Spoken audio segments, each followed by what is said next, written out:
playground ni aking Coco Puro. Kay may teacher kasi si si kuya niya, sesong ni sa bahay. So, sa labas kami maglalaro. Tumatawag. May dala siyang bola. Mama, tumatawag. Medyo malayo yung playground dito eh. Dala kami ng baon namin. Ano na, panat. Body rock. Natsu.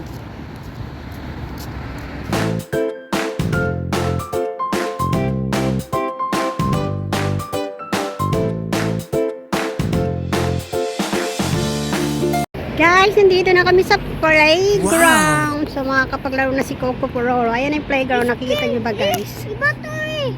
Ayan yun, no? Dito eh. Ha? May pagpasok sa school na to. Okay lang yan.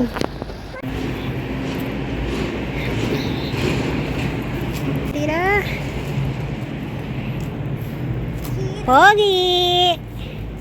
Sige na! Yan yung playground ni Coconut na. Ito yung pagkakaiba ng laro sa Pilipinas sa laro sa Korea.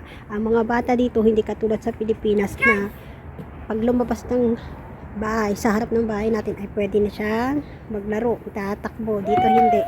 Kailangan dadalhin mo yung iyong anak sa tamang laruan katulad ng mga to playground kasi almost building na dito sa Korea. So, meron talagang bawat city or bawat mga isang location ng barangay ganun. May mga nakadaan talaga na mga playground o kahit dito sa mga paupahan ng mga building, mga apartment yan. Meron talaga nakalaan silang mga playground.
Dumadami na yung mga naglalaro.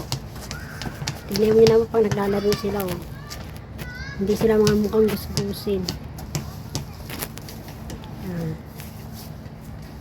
Tignan sila. Dito lang sa akin, ang laki ng space eh, no?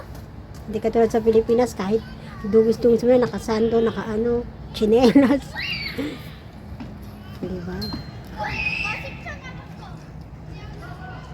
Oh, dali!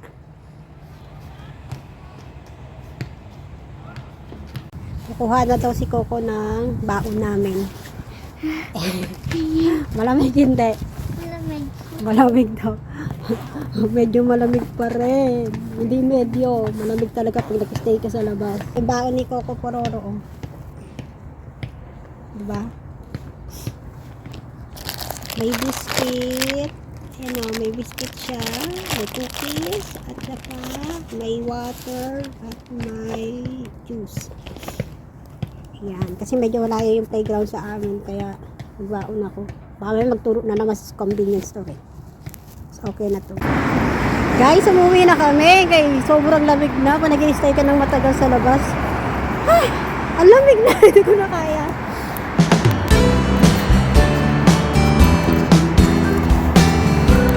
Grabe na. Yan ang labi ko, nagbabalat mo na.